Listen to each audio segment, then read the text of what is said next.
Et dans cet ouvrage dont vous parlez de l'inceste, comment vous en êtes arrivé à publier ce titre en disant c'est une pédocratie à la française, c'est-à-dire qu'en fait, ça serait quelque chose de, c'est comme un système ou c'est ce que vous C'est un dites à système. travers ce livre. C'est un système. Mm. C'est un système. Comment est-ce que vous avez, comment vous avez enquêté pour arriver en fait à cette conclusion-là? Qu'est-ce qui vous a alerté? C'est au fil des années, de la même manière que au départ, j'aurais jamais imaginé l'impact de la pédocriminalité, dans la pédocriminalité, du rôle de la franc-maçonnerie. J'ai toujours fait très attention. Dans ce livre, j'en parle pas parce que je me suis dit ça va faire peur et tout. J'avais commencé à en entendre parler. Maintenant, vous allez entendre dans ce que je veux vous dire sur les mères protectrices, que, sans le faire exprès, je me suis aperçu que presque tous étaient mariés à de puissants membres de loges maçonniques. Je dis qu'en général, il y a une véritable conjuration entre toutes les institutions pour, justement, dans beaucoup de cas, pour faire tomber les plaintes de maman pour que ça tombe, que ça soit ruiné et que ça soit classé. Voilà. Dans plusieurs des cas communiqués au rapporteur spécial, il a été indiqué que les individus accusés de commettre des abus étaient étroitement liés à des membres de l'appareil judiciaire ou à des individus occupant de hautes fonctions dans l'administration publique, en mesure d'influencer l'issue des procédures.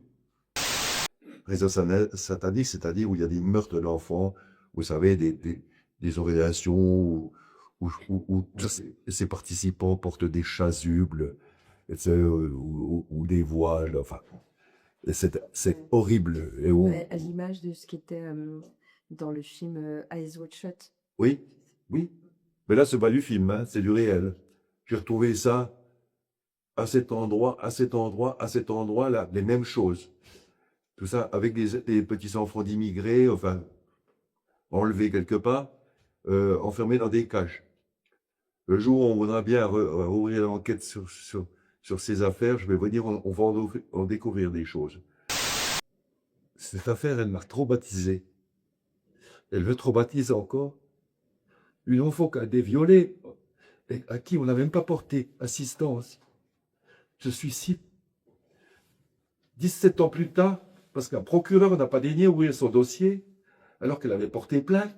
Et ce procureur, je le dis, il s'appelle Frédéric Chevalier, c'est l'actuel procureur de Chartres. Et je dis que je le dis, je m'en fiche, je suis pas sous serment, je suis à la merci de ses plaintes, qui porte plainte contre moi. Mais je dis que cet homme doit être jugé pour son non-assistance à personne en danger. Oui, monsieur. Arrive le mois de janvier dernier, et où j'apprends que l'ASE souhaite, par la maman, que l'ASE souhaite que j'efface, moi, toutes les dizaines, les centaines de papiers que j'ai écrits là-dessus, sur ces horreurs, que je supprime tout, et y compris que le site de Lausanne supprime tous ces communiqués, parce qu'il y a beaucoup de communiqués de soutien à la mère et à l'enfant. Parce qu'en fait, on demandait de retirer de retirer tout ce qu'on avait publié. Pour que l'enfant soit libéré. Ah. Oui, c'était une des conditions. J'ai tout effacé mes publications de ma vie. Écoutez, en 35 ans à l'agence France Presse, je n'ai jamais été censuré, je n'ai jamais annulé un de mes, comme on dit, une de mes dépêches. On a tout effacé. Et j'ai appris que le 1er avril, l'enfant avait été rendu à sa mère. Ben oui, mais vous comprenez, si la presse ne dénonce pas des horreurs qu'elle connaît, parce que ce dossier, elle le connaît, elle l'avait ce dossier, elle l'a jamais publié. Si on tolère ça, moi, je comprends on va tolérer que des bébés soient violés par des individus. Moi, je comprends. Mais je vous dis que mes livres ils sont censurés. Ils veulent pas en parler. La journaliste du Monde qui a traité l'affaire de la femme de son patron, donc, Camille Kouchner, quand elle a écrit sur Camille Kouchner, elle a écrit. Maintenant, elle a sûrement changé d'avis parce qu'elle était choquée que j'utilise le terme pédocide. Bah oui, il y a un pédocide. Ce qui se passe avec une million d'enfants, les millions d'enfants victimes dans le monde, on en est à 1 milliard. Il y a des chiffres qui ont été publiés. C'est la mouille.